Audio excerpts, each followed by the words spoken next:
Kanjirappuzha panchayat UDF ഭരണത്തിൽ 11 vote നേടി കേരള കോൺഗ്രസിലെ അശ്വതി ചന്ദ്രൻ പ്രസിഡന്റായി. PK ശശി പക്ഷത്തിലെ അരുൺ ഓലിക്കലാണ് വൈസ് പ്രസിഡന്റ്. 2 അംഗങ്ങളുള്ള BJP വിട്ടുനിന്നു. അവസാനം വരെ സസ്പെൻസിൽ നിലനിർത്തിയാണ് കാഞ്ഞിരപ്പുഴയിൽ UDF ഭരണസമിതി അധികാരമേറ്റത്. 2 അംഗങ്ങളുള്ള മുസ്ലിം ലീഗ് വൈസ് പ്രസിഡന്റ് പദവി ആവശ്യപ്പെട്ടെങ്കിലും കാഞ്ഞിരപ്പുഴ കോൺഗ്രസ് നേതൃത്വം നിഷേധിച്ചതോടെയാണ് തർക്കം ഉടലെടുത്തത്. 2 അംഗങ്ങളുള്ള ശശിപക്ഷത്തെ കോൺഗ്രസിന് പരിഗണിക്കേണ്ടിയും വന്നു. ഇരു പാർട്ടികളുടെയും ജില്ലാ കമ്മിറ്റി ഇടപെട്ട് ആദ്യ 2.5 വർഷം ശശിപക്ഷത്തിനും പിന്നീട് ലീഗിനും എന്ന ഫോർമുല വെച്ചതോടെയാണ് സമവായമായത്. ഇതിനിടെ നൊട്ടമലയിൽ നിന്ന് വിജയിച്ച സ്വതന്ത്രാംഗം ഷമീർ UDFനെ പിന്തുണച്ചതോടെ UDFിലെ അശ്വതി ചന്ദ്രന് 11 വോട്ട് നേടാനായി. നെല്ലിക്കുന്ന് വാർഡിൽ നിന്ന് സ്വതന്ത്രനായി വിജയിച്ച മുൻ കോൺഗ്രസ് അംഗം റഫീഖ് ഇടതുപക്ഷത്തെ പിന്തുണച്ചതോടെ ഇടതുപക്ഷ പ്രസിഡന്റ് സ്ഥാനാർത്ഥി സ്മിത 8 വോട്ടുകൾ നേടി.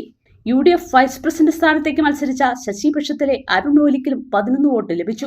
ഇവിടെ ഇടതുപക്ഷത്ത് നിന്ന് വൈസ് പ്രസിഡന്റായി മത്സരിച്ച റഫീഖ് 8 വോട്ട് നേടി. BJP അംഗങ്ങൾ തിരഞ്ഞെടുപ്പിൽ നിന്ന് വിട്ടുനിന്നു.